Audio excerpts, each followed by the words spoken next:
Welcome back to Cooking with Lauralee. I am Lauralee. Cooking for me is my therapeutic and my creative love language I love to share with everyone. Some of my videos will be simple and short, while others will be longer and more complex. I'm so honored that you've joined me today as I team up with Debbie Esplin from Easy Cooking for Busy People and Andrew from Andrew's Simple Cooking as he prepares home-cooked food made simple for our appetizer collaboration. Make sure to visit them after watching this video. Give them a like and say hello. Today, I will be sharing with you how to make two types of beef Wellington appetizers. One of them are made closely to the traditional way, while the other will have an Asian-inspired style to them. So sit back, enjoy, subscribe to my channel to see the latest.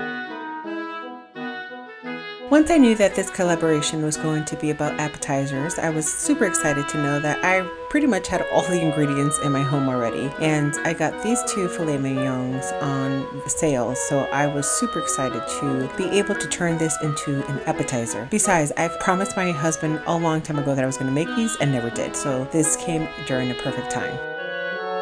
I think that the idea of having appetizers for this collaboration was awesome, just because appetizers are such a great theme or meal to serve or dish to serve during really any occasion. You could do this for any sports celebration, football, Thanksgiving, birthdays, girls' night in, girls' night out, guys' night out, or even the holidays. We have Christmas and Thanksgiving come along, so these would be really great. And it's a great option because even if you don't want to get such an expensive meat like fillets, you can always use ground chicken, ground beef, ground lamb, any kind of meat that you would want, and just use the same ingredients and be able to serve something very, I think, fun and sophisticated while not breaking the bank. I also think that it's fun to make something that can be very expensive into something very inexpensive by doing appetizers. If you are trying to really keep something on a budget and you want to splurge on something, I think this will be an amazing dish to do it with because it is expensive, but maybe you choose your special people or your special group of people or your special meal to serve this, while you can use your less inexpensive meat to feed a mouthful of people. So whether you're doing this during the holidays, New Year's, birthday, I think it's a great alternative to have at least one special little meal to share with everyone. Just do the best you can with what you have and just present it in a pretty way. That will go a long way.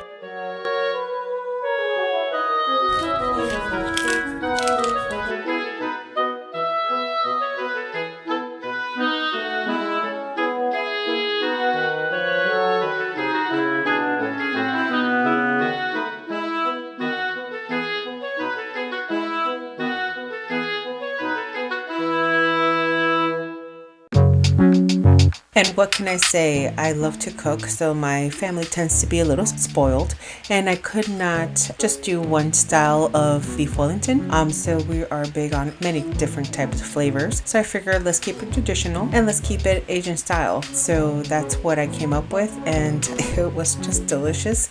And honestly, I thought it was going to be 50-50, but most of my family enjoyed the Asian-inspired style beef Wellington. While I also enjoy that, but I kind of stuck to the original kind of beef Wellington. So it was 3-1. That being said, the next day I had a little bit of both, and I was undecided of which one I liked best. I think a factor of me being undecided was the fact that when I recorded this video, I just went ahead and made the food. I did not let it sit there and marinate for hours or anything like that. I just went ahead and made it, recorded it, and got it done with. But I bet that if you did let this marinate overnight, and then when you're ready to cook the next day, let it sit at room temperature for about 20 minutes, just for the meat to kind of warm up, that the flavors will be so much better, so much intense, and so much more delicious. So please let me know if you try and which one you prefer. What I mean when I say warm up is not to have it at total room temperature. It's just for the meat to release from some of that coldness that was in the refrigerator overnight. A good 10-20 minutes will be good. Anything after that I would not do, and do not do that with chicken or any other type of meat. You want to avoid getting food poisoning.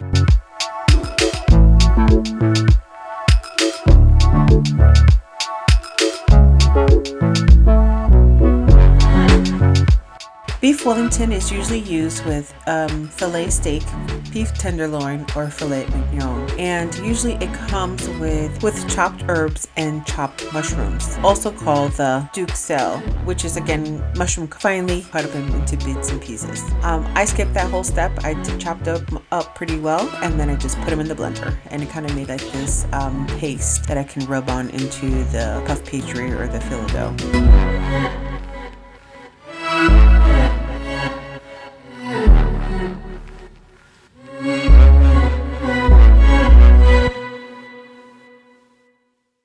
Now you can add any herbs that you want to your beef Wellington. This is usually what I use, and then most of the time I use some thyme and rosemary. I did not use that this time, but you can make this your own.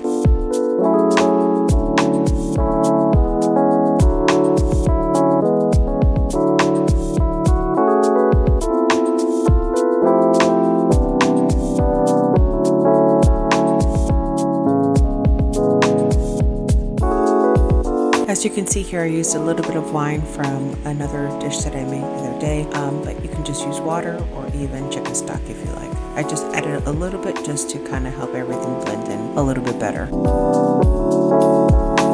And you don't have to do this, but I cooked both sets of fillets under 1 minute. The first one I did medium high, and then the second one I did high, just to add a little color and to get some of that liquid out. I did not want the filet dough to be soaking wet, and that helps soak up some of those liquids. Besides, I like my steak medium well to well done.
I just played around with the filet dough and the fillets. I tried to make some that look like banana squares and just play with different shapes. There was really no technique. I was just trying to see what kind of shapes and how many of the appetizer size I can come up with. So just go ahead and experiment or let your creative side come out and do pretty funky or fun different types of bite sizes wraps with the filet dough.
I believe in total I used 2.5 packs of the phyllo dough. For the Asian style beef Wellingtons, I believe I got about 30 of them, and then for the traditional style I got about 35. I just made the pieces, I guess, a little smaller, and then just really tried to stretch the phyllo dough afterwards because I was kind of running out of them. So remember, if you're going to close them like I did with like the one that looked like an empanada, going to have less phyllo dough. Then again, if you just use one little slice and kind of wrap it around, you'll definitely have more phyllo dough to stretch out.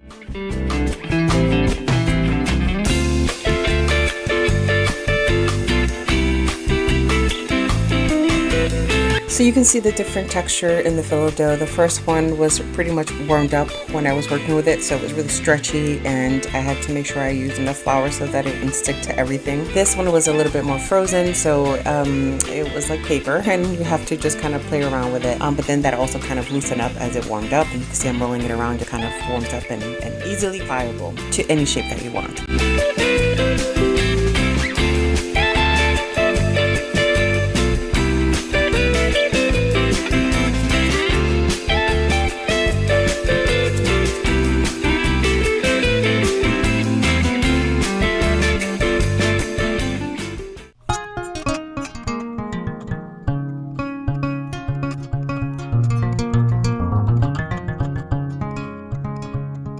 Again, get creative in the kitchen. Do whatever works for you, what you can afford. You can even make this with vegetables. Just use a hearty vegetable to have like a meaty texture to work well in this dish. But again, I personally love to cook. That is my passion and my love language. Sometimes I make quick meals, but most of the time I do spend a lot of time because that is my therapy, and I just really enjoy cooking and pouring my all into the dish that I'm making to share with my family.